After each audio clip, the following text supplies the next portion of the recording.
पहा नवीन एपिसोड्स एकदम add free.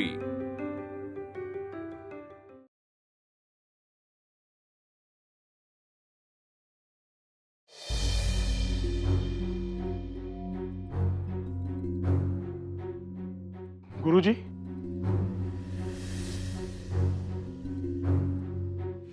ये बाळ ये।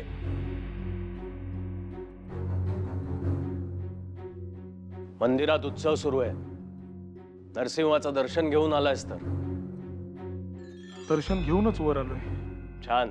गुरुजी, इंग्रज तुम्हाला पकडण्यासाठी जीवाचं रान करतायत। तुम्ही घरी सापडाल असे वाटले नव्हते। अरे या इंग्रजांनी मंदिरात चहूबाजूनी वेढा घातला ना तरी मला पकडू शकणार नाहीत। आपल्या घरात याची कसली चोरी? हा, तुमच्या याच वागण्या बोलण्याची मला भीती आणि काळजी देखील वाटते। परिस्थिती आता आधीपेक्षा फार भयानक झाली आहे गुरुजी। हे गोरे तुम्हाला पकडण्यासाठी वाटेल त्या थराला जायला तयार आहेत आणि मग मी लपून राहू, घाबरून बसू? हे असं जीवन जगण्यापेक्षा मी मृत्यूस मिठी मारेन। दुष्काळ, उपासमार यांनी रोज आपले बांधव मरत असताना आपण काय करतोय? बाळ, या इंग्रजांविरुद्ध लढा देण्यासाठी स्वतःची फौज निर्माण करायचा प्रयत्न करतोय मी। समाजाच्या दृष्टीने दुर्बल समजल्या जाणाऱ्या घटकांच्या आतली आग जागृत करतोय आणि याच आगीत या इंग्रजांचा बळी देण्याचा माझा निर्धार आहे।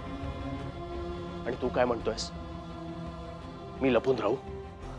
गुरुजी, तुमचा हेतू जरी निधड्या छातीचा असला तरी देखील हे जे क्रांतिकार्य घडते ते लपून चालले आता, आणि शासन याचाच गैरफायदा घेतय। त्यांच्या पटावर आज तुम्ही दरोडेखोर आहात आणि तुमची क्रांती सेना ही दरोडेखोरांची टोळी म्हणून जाणली जाते। कोण दरोडेखोर नसतो बाळ? जनतेची पिळवणूक करणारे हे सावकार, त्यांना राजाश्रय देणारे ब्रिटिश, या जुलूमकर्त्यांचा नाश करण्यासाठी त्यांच्या लेखी जर मला दरोडेखोर व्हावं लागलं ना तर मला आनंदच आहे। परंतु मग धर्माच्या दृष्टीने हे पुण्यकर्म मानले जाणार नाही बाळ, गुरुजी। सरकारनं रोजंदारीवर दुष्काळी कामं काढली आणि कामं वेळेत पूर्ण नाही झाली तर चापकानं फोडून काढतात, रक्तबंबाळ करतात, सोलून काढतात। आणि या कामांचा मोबदला म्हणून काय? तर अर्धाशेर धान्य। कष्टकरी वर्गाला, कष्टकरी कुटुंबाला हे अर्धाशेर धान्य कसं पुरं पडणार? आपली माणसं, आपले बांधव असे मरत असताना मला पाप पुण्याची फिकीर करण्याची गरज वाटत नाही बाळ। मग इतिहासात माझी नोंद पापी म्हणून होऊ देत किंवा दरोडेखोर म्हणून, माझा नरसिंह जाणतो माझं कार्य हे धर्माचंच कार्य आहे।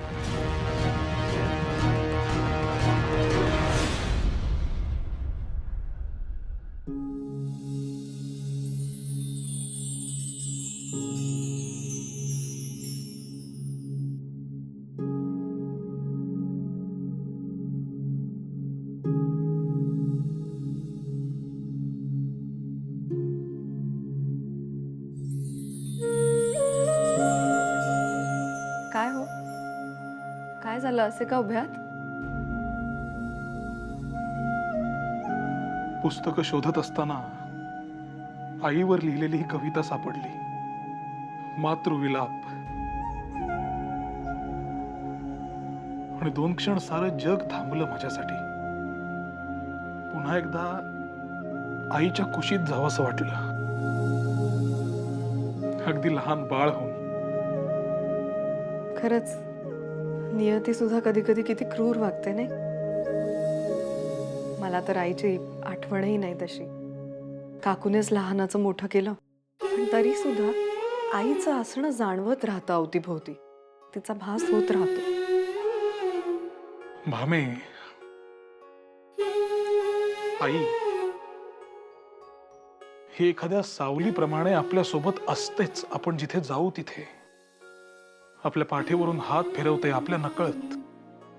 काही चूक झाली तर आपला कान पिळते आणि नंतर मायेनं जवळही घेते। ती या जगात असो वा नसो, सावलीसारखी आपल्या सोबत मात्र कायम असते। खरंच तिची माया, तिची शिकवण ही आपल्यात येते कुठून? म्हणजे घराला घरपण देणारी सुद्धा आईच, आणि आपल्यात आई पण रुजवणारी सुद्धा आईच। भामे, वय कितीही वाढलं ते आईची उणीव भरून निघणं अशक्य आहे. मला असं कायम वाटतं असं काहीतरी कार्य करून दाखवावं जेणेकरून त्या माऊलीला आपला अभिमान वाटत राहील. तुम्ही कायम तसेच वागत आला आहात आणि सासूबाई जिथून तुम्हाला पाहत असतील ना तिथून कौतुकाने आशीर्वादच देत असतील.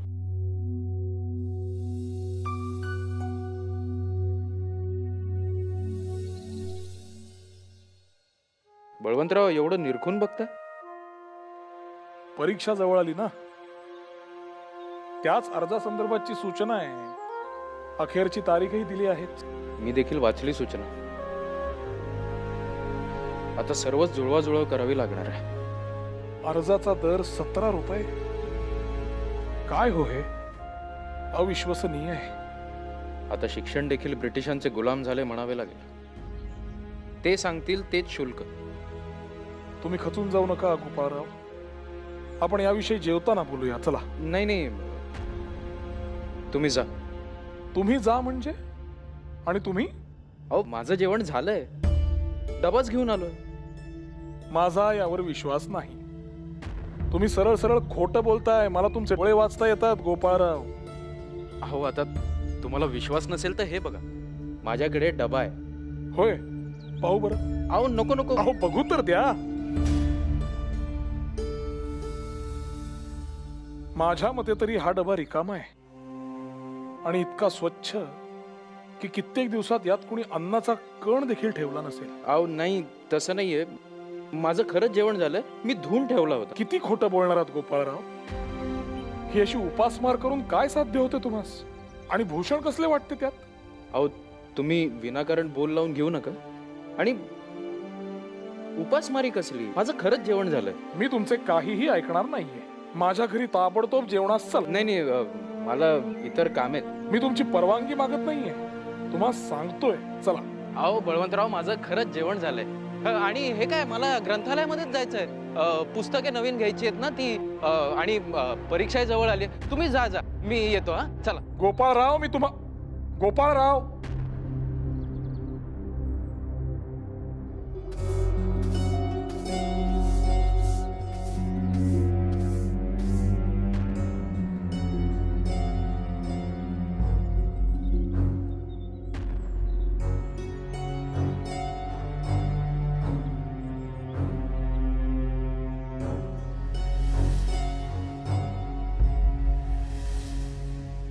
काय रे, काय बघतोयस? अरे केवढ्या अंदाजचा क्लास. नाही नाही, तुमचा आवाज अचानक ऐकला ना म्हणून. बर. आणि न्याहाळतोयस काय? मी नाही, काय नाही, सहज ते जिना बघत होतो. वर पण खोल्या आहेत. होय. आणि यांची पुस्तकांची खोली आहे ना, ती सुद्धा वरच आहे. अरे बापरे, दादांच्या पुस्तकांची खोली. का रे, काय झालं? नाही, दादांना आवडत नाही ना मी इथे राहिलेलं. अरे असं काही सुद्धा नाही. खरंच तू असं नको वाटून घेऊस. हा, मी बोलेन त्यांच्याशी. काका काकूंची खोली पण वरच आहे का? नाही, खाली नाही का? तू परसदारी पाणी ठेवलंस ना, त्याला लागूनच आहे त्यांची खोली. हो, आता आठवलं. मागून पण जाऊ शकतो म्हणजे? होय. आणि पुढच्या दारानेही प्रवेश आहेच की. बर, तू आता जरा विश्रांती घे. काम करतोयस ना सकाळपासून. मी तुझ्यासाठी जेवणाचं पान आणते. हा. हो, तोवर मी माझी सर्व कामं संपवतो. बर.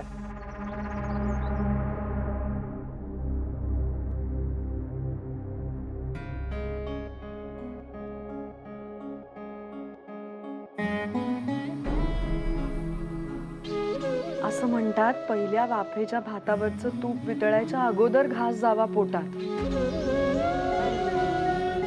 अहो जेवायला सुरुवात करा.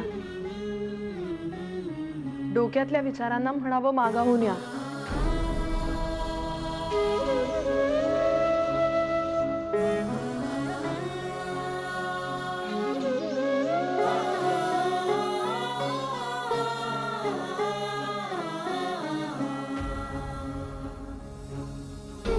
अहो नको नको, राहू दे. बघू तर द्या काय आहे.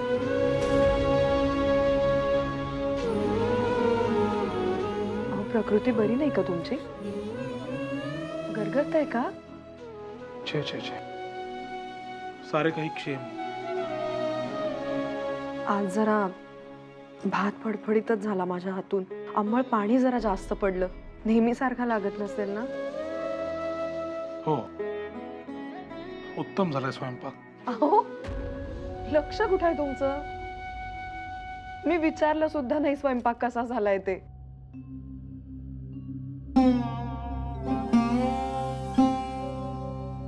आज प्रथमच माझी भरलेल्या ताटावरून उपाशी पोटी निघून जायची इच्छा होतीये. अहो, असं म्हणू नये. तुपाशी खाणाऱ्यास उपाशी राहणाऱ्याची करुणा वाटावी तसं झालंय. काय झालंय नेमकं मला सांगाल का? माझा एक जीवलग मित्र आहे, वसतिगृहात राहतो.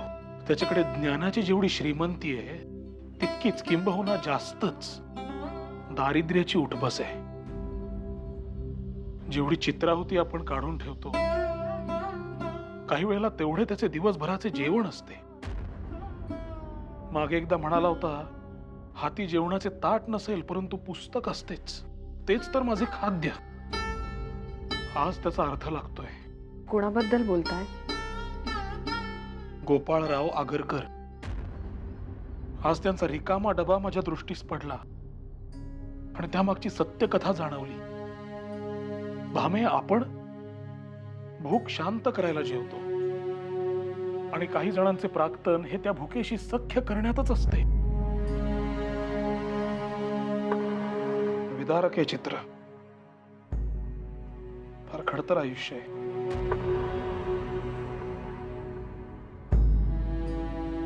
आयुष्य प्रत्येकाचंच खडतर असतं. तुम्ही संवेदनशील आहात म्हणून त्याची दाहकता समजून घेताय. आणि जो माणूस दुःख समजून घेतो तोच ती दूर करण्यासाठी प्रयत्न करू शकतो ना. पण मग आगरकरांसाठी काय करावे मला कुठे समजतंय. मी एक सुचवू का? त्यांना आपल्या घरी जेवायला बोलवत जा, किंवा त्यांच्यासाठी घरून जेवणाचा डबा सुद्धा धाडता येईल. छे छे छे छे. आगरकर म्हणजे प्रचंड मानी माणूस. तेही अशी मदत स्वीकारणार नाही. हो, तुम्हास त म्हणता ताकभात समजत कसं नाही? बघा, आता श्रावण सुरू होईल, सणवार सुरू होतील. काही ना काही कारणाने लोकांस जेवणावळीसाठी बोलवायचं सत्र सुरू होईल. त्या निमित्ताने बोलवा त्यांस. शक्य तितक्या वेळेस आपण त्यांना जेवणासाठी बोलवू. अशा काही कारणाने बोलावलं तर ते नाही नाही म्हणायचे. काय? जेवा आता. आणि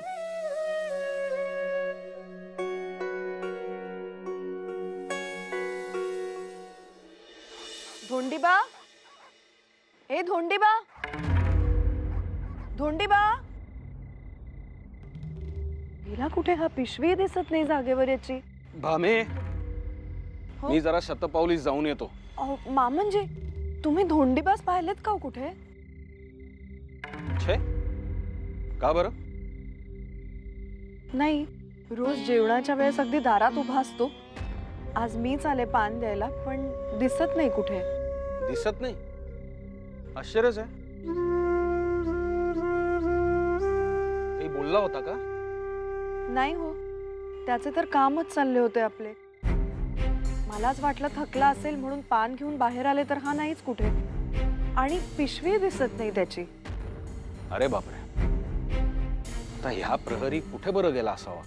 गावही नवीन आहे त्यास. मला वाटतं तो निघून गेला असावा. हा? अगं, तसंही आपल्याला काही कल्पना न देता आला. जसा आला तसा गेला असेल न सांगता. अहो, पण का? म्हणजे आपण काही कमी केले का त्यासाठी? असे न सांगता निघून जायचे म्हणजे काय आहे? हे बघ, त्याला आपलं वागणं बोलणं आवडलं नसावं. तसंही बाळ हटकतच होता त्यास ते रुचलं नसावं म्हणून गेला असेल. आणि हे बघ, आपण ह्यात फार अडकू नये. त्याचा आणि आपला तेवढ्यापुरताच संबंध होता असं समजायचं. आलोच मी जाऊन.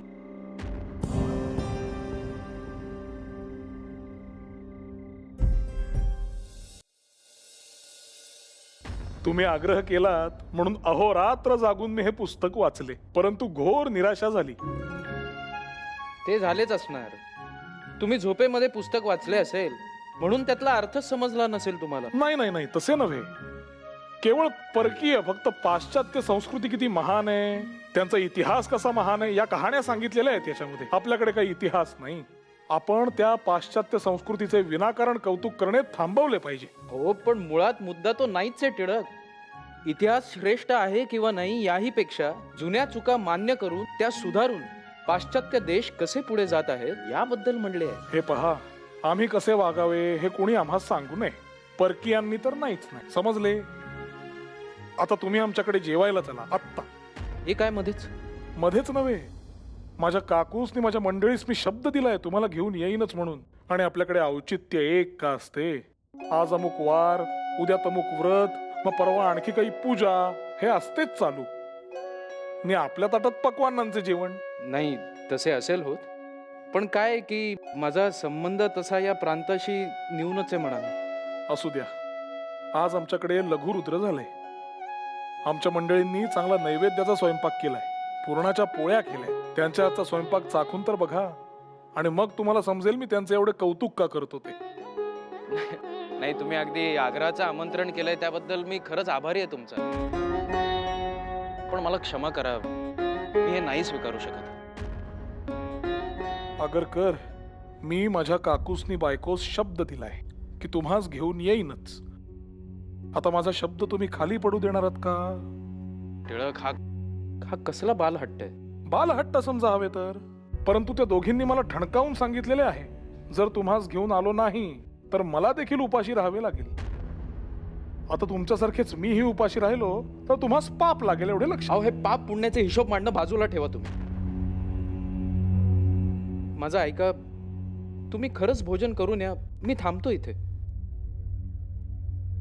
फसवणूक झाली का? काय झाले आता? नाही, असू द्या. तुम्ही सांगितले म्हणून मी अहोरात्र जागून पुस्तक वाचले, आणि तुम्ही काय माझ्या शब्दाला मान देत नाही. बरं, आणि बालहट्टच म्हणत असाल तर तुमच्यापेक्षा तब्बल 9 दिवसांनी लहान आहे मी, त्यामुळे बालहट्ट करण्याचा अधिकार मला आहे. आता पुढे वाद न घालता ताबडतोब आमच्या घरी प्रयाण करा. नाही, मी खरंच सांगतोय तुम्हाला की आता खरे खोटे काय असेल ते जेवण करताना सांगा. चला या. काका गेले कुठे? बर, गोपाळराव, हे आमचे घर. बळवंतराव, घराची चेहरेपट्टी सांगते विद्वानांचे घर आहे म्हणून. काय रे? आले काका, काकू, हे माझे स्नेही गोपाळराव आगरकर. नमस्कार. म्हणजे कोण, वसतिगृहातले स्नेही का? हो. या या, बसा. कुठे बरं गट्टी जमली आमच्या बाळशी तुमची? तशी आमची मैत्री वादविवाद स्पर्धेपासून सुरू झाली. हो का? नाही, ते त्याचं वैशिष्ट्य आहेच. आमचा बाळ कोणाशी संवाद साधण्याआधी वाद मात्र अवश्य घालतो.